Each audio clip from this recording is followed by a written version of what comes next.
Hello and welcome to Early Childhood Ireland's podcast, which features interviews and discussions on all issues relating to high quality in the early years and school age care sector. In our episodes, we've a range of speakers who are leaders in the areas that matter to Early Childhood Ireland members. This podcast series is proudly supported by Aricus Insurance, which offers a comprehensive range of cover at discounted premiums for both business and personal insurance products. So visit www.aricus.ie for more information. I'm Maura Corbett and I work with Early Childhood Ireland. Early Childhood Ireland is delighted to have received funding from the Toy Show Appeal in late 2024. This time what we decided to do with the funding was to develop a project and resource with a focus on interactions. The importance of interactions was restated and indeed strengthened in the 2024 update of ASHTR. To discuss this new member resource called Time, I'm delighted to be joined again on the podcast by my colleague, Dr Christina Egan Marnell. Christine is an early childhood specialist here in Early Childhood Ireland, and she has worked in settings in Ireland and in New Zealand, and it was in New Zealand she studied for her doctoral degree. So Christina, I'm delighted to have you back on the podcast. I'm looking forward to hearing more about Time, what the name means, what the project entails and the resource and so on. So thank you for taking the time to come on and chat with me. Thanks, Maura. You're most welcome, and I'm delighted to be able to come back and have a chat with you and tell you a little bit more about one of our projects. Okay, so how did the Time? Well, first of all, I suppose, can you take us through, the name Time, what it stands for, and how the program came about? Yeah, so Time stands for Thriving Through Interactions and Meaningful Engagements, and the idea for this CPD program came about quite naturally. We had a few different projects that we were working on that were coming to an end. So projects that some of our listeners might be familiar with, such as OWL and Owlet. And they were all pointing to the same key message, just how important quality interactions are in earlier setting. And at the same time, we were hearing a lot from our members that they wanted to improve their interactions with children in more meaningful ways. And on top of that, we had noticed that the Department of Education early years inspection reports were regularly mentioning the quality of adult-child interactions as something that needed attention. So with all of this coming together, it felt like the right time to focus a CPD program on supporting and improving interactions, but also in needing this training to be very context specific. So we know that settings know their families and children really well. They know what their philosophy is and what their values are. So they are the ones who are best placed to know what direction they want to explore adult-child interactions from. And it can be looking at during care routines, how is their interactions? Or is it through a slow relational pedagogy? Or perhaps it was how adults interact with children during adult-led play outside. Or it could be how children are invited to share their voice as part of curriculum planning. So all of these are directions that interactions can be explored from. And this is how we started out with the new Time CPD program. It's interesting you mentioned voice, because the last episode of the podcast was about consulting with children and ensuring meaningful participation for children. And that aspect of voice is really, really important in involving children, that it's interactions, it's engaging with children, not just talking to, or even sometimes talking at. So voice is so important, that, and in recognizing that the settings know their children so well, that sometimes it's about being maybe more intentional and recognizing, taking the time. And I'm a huge fan of slow relational pedagogy, so it sounds like a really nice project that you're working on. What did it involve? I think practitioner inquiry was part of it, wasn't it? Yeah, it was. And we designed it to be a continuous professional development opportunity, and it was specifically for the early year sector. And the idea was that educators, lead educators, managers, all of the professionals working in the setting could come together to reflect on and grow their practice of interactions with children. And this was built around the practitioner inquiry framework.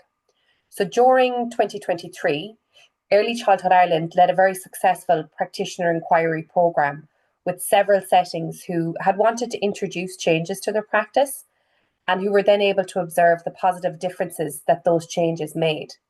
And we felt like this was a really good framework to follow in terms of exploring and improving interactions. Particularly, I suppose, because practitioner inquiry is a process of whether it's an individual or collective research led by practitioners within their own work settings.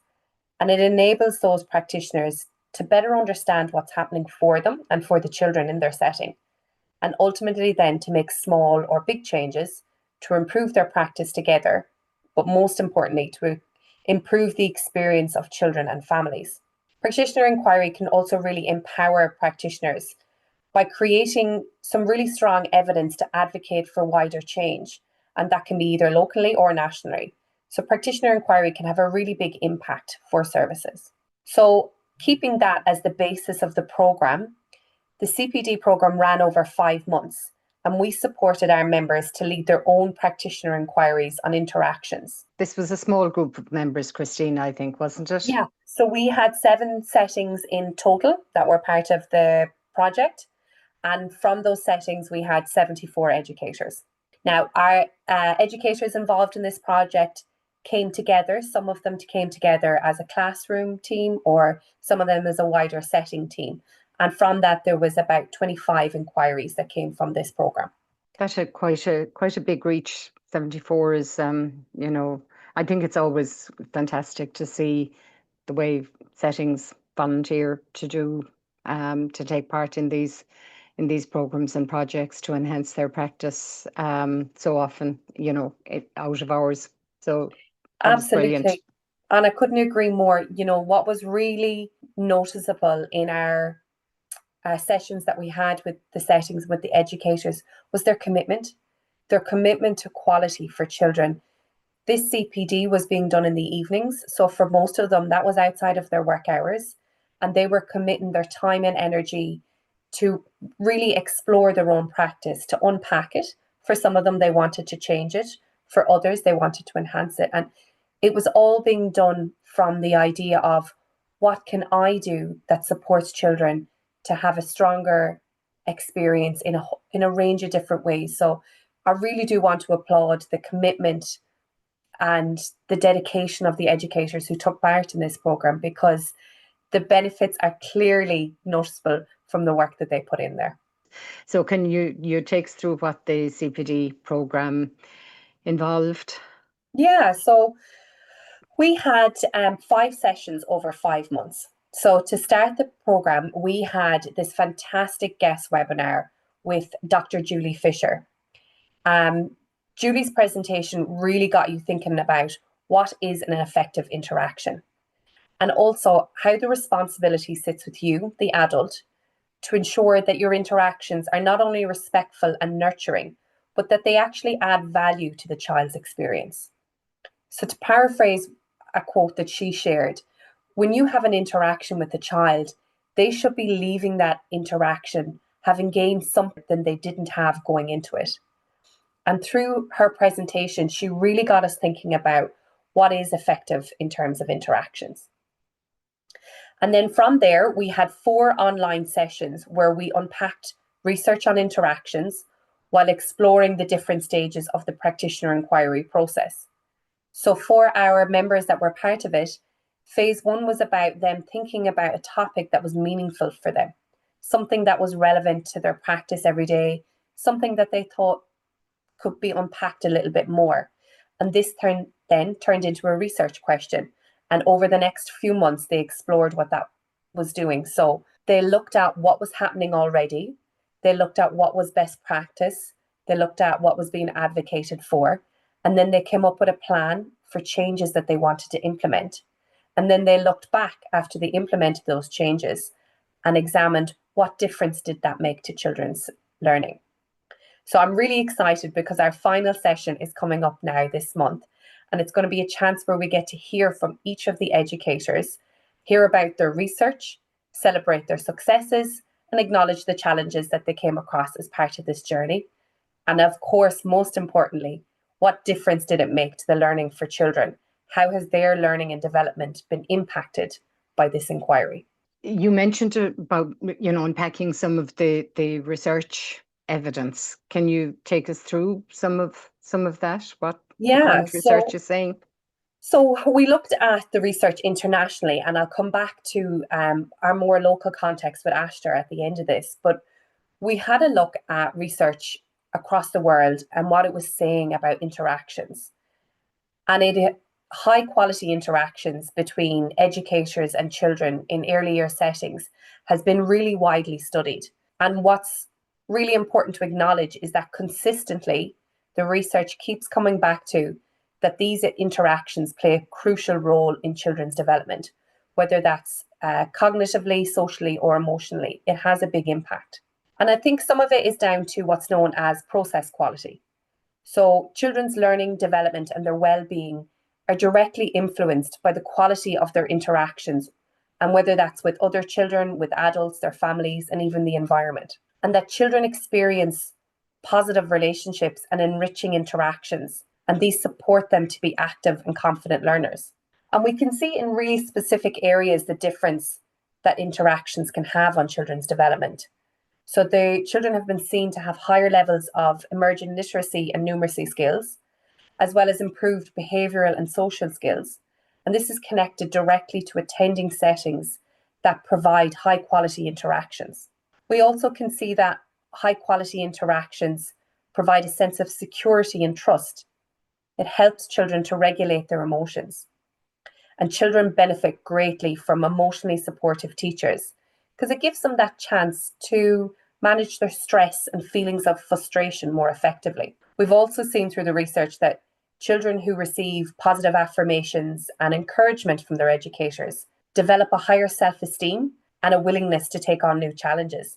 And I think for me, one of the real key factors that came up in the research was how children from socio-economically disadvantaged backgrounds, those with special educational needs, or perhaps those whose family language or cultural background is different to that of the majority of the children in their setting, that for those children, individualized and high quality interactions can have a significant impact because it smooths the transition from the earlier setting into the earlier setting and also continues to support with their learning, development and well-being.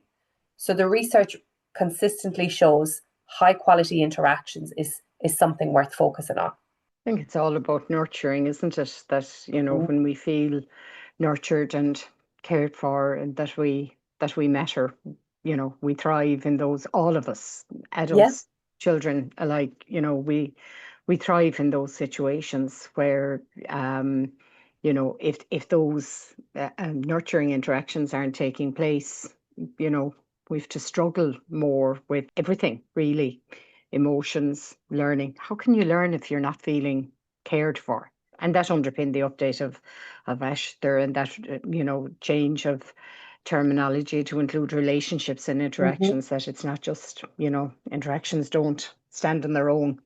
We really seen that too. And a lot of the programme, we made a conscious effort to connect the programme with the updated Ashtar and with Síolta, because the update to Ashtar last year has really brought to the forefront the role of interactions and relationships in children's learning, but also the responsibility of the educator in the setting in recognising the power of those interactions and relationships. And I suppose to take you through some of it, we see now with the updated Ashtar that there's a strong emphasis now put on the slow relational pedagogy, which is about meeting the care, play and emotional needs of children, but doing so in a predictable, consistent, calm and loving way.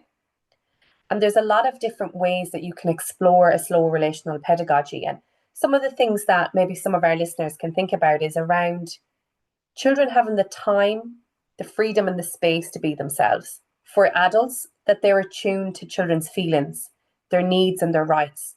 And that could look like responding gently and appropriately. And that can be through verbally communicating or through a gentle touch. And it's also about being emotionally and physically present. There's this lovely idea of lingering lovingly with children, so that we can see how that all is coming together as part of a slow relational pedagogy, and very important in the way that we interact. We also seen, and we used some of this in underpinning the work that we did in this program, was the key person approach and how that's been advocated for through ASHTR. We're also seeing that very clearly being advocated for through the Department of Education inspection reports. And with the key person approach, each child is supported by a designated educator who's primarily responsible for creating a close relationship with them. And children really benefit from the stability of a consistent and personal relationship with someone who knows them well and that they can trust and rely on. And this person, who is the key person for children, is also that key point of contact for the families. And educators communicate regularly and share information and gain a deeper understanding of each child and their family background. And by valuing and respecting parents' and families' contributions, educators can really build those strong partnerships that strengthen the relationship between the setting and the family, and ultimately have a very strong impact on how children learn and develop. I remember reading a book by Peter Elfer, and where a parent described it as getting to know one of them, meaning educators, rather than all of them.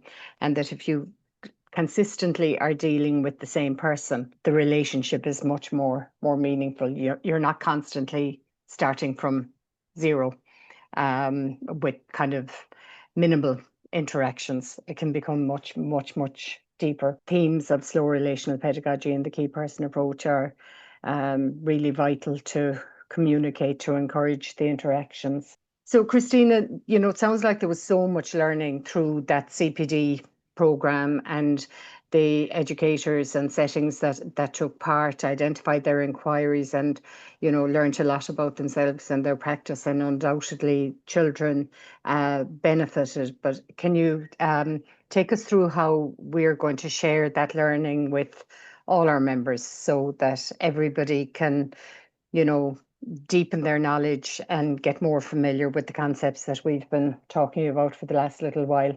Our experience in this CPD program really showed us that educators and managers were interested in interactions and how they could continue to improve the interactions they were offering to children. And again, I think this is about showing the commitment that educators and managers and their settings have to the experiences children have, because they want them to be high quality. And for so many of our settings out there, they are. And it's about just taking it to that next level, that next step. And we wanted to be able to support that experience for them. So drawing on what we learned as part of the program, we've developed a new e-learning program. And this is called Time, Building and Nurturing Interactions. And we're excited that it will be able to be accessed on Early Childhood Ireland's Learning Hub. It's a self-paced, flexible program that draws on Professor Julie Fisher's presentations, where she describes different aspects of interactions. And very importantly, she inspires you to think about how your interactions with children happen. So it's spread across 5 different modules and looks at different aspects of interactions, linking them to ASHTR, but also providing you with opportunities to think about, tomorrow, if I examined my own interactions, how would I see them? How could I improve them? How could I grow them? So our members will be able to access this new e-learning program. I've seen part of the program, and it looks really good. Very, kind of bite-sized, but very kind of incisive at the same time, that, sometimes you don't need a very long time to get the important questions out there. So is there anything else you'd like, before we wrap up, is there anything else you'd like to tell us? I think what came out of the inquiries from the settings that were involved in the CPD program with us was that whatever is happening for you in your setting in terms of interactions, that you can look at it through research, through a practitioner inquiry framework, and that once you have that framework learned, you can reapply that at any time you want, all the way into the future. Different things that pop up that you think, okay, I'd like to have a look at that a little bit more. the practitioner inquiry framework can be really useful. But also a big point of reflection that we heard back from the educators with us was, when I thought about interactions, I thought about perhaps it's only in care routines, but I realized that interactions is so much more. And this is how we've ended up with fantastic research topics that have come out in interactions. So some of them that I've mentioned already, but looking at the role of the adult-led play as part of outdoor experiences for children, and how the educators interact with children there. And others, it's about, how do I gain more of the child's voice? How do I invite them more into curriculum planning? How do I get their perspective, their interest more centered as part of this process? So the way that you look at interactions can be really broadened, and there is probably about every part of your practice that can be considered through interactions. And I think what you said about the practitioner inquiry, that it's a skill that stays with you, I think that it's absolutely true. Even if you're not kind of formally taking part in a research project, that idea of, I wonder how could I make that better, or that happened today and it didn't happen yesterday, what changed? That when you have that kind of mindset of inquiry, even if you're not always documenting it and formalizing it, it's a mindset that stays with you and will influence your practice on an ongoing basis, isn't it? Absolutely, it really is. And it's that other tool in your toolkit. So on that journey to quality improvement, and our colleague Kathleen talks about it as a niggle. When you have a niggle that there's something not quite right, or something you want to learn more about, practitioner inquiry framework is a great way to go about doing that. And alongside every other hat you wear as an early years professional, you then add researcher to those hats.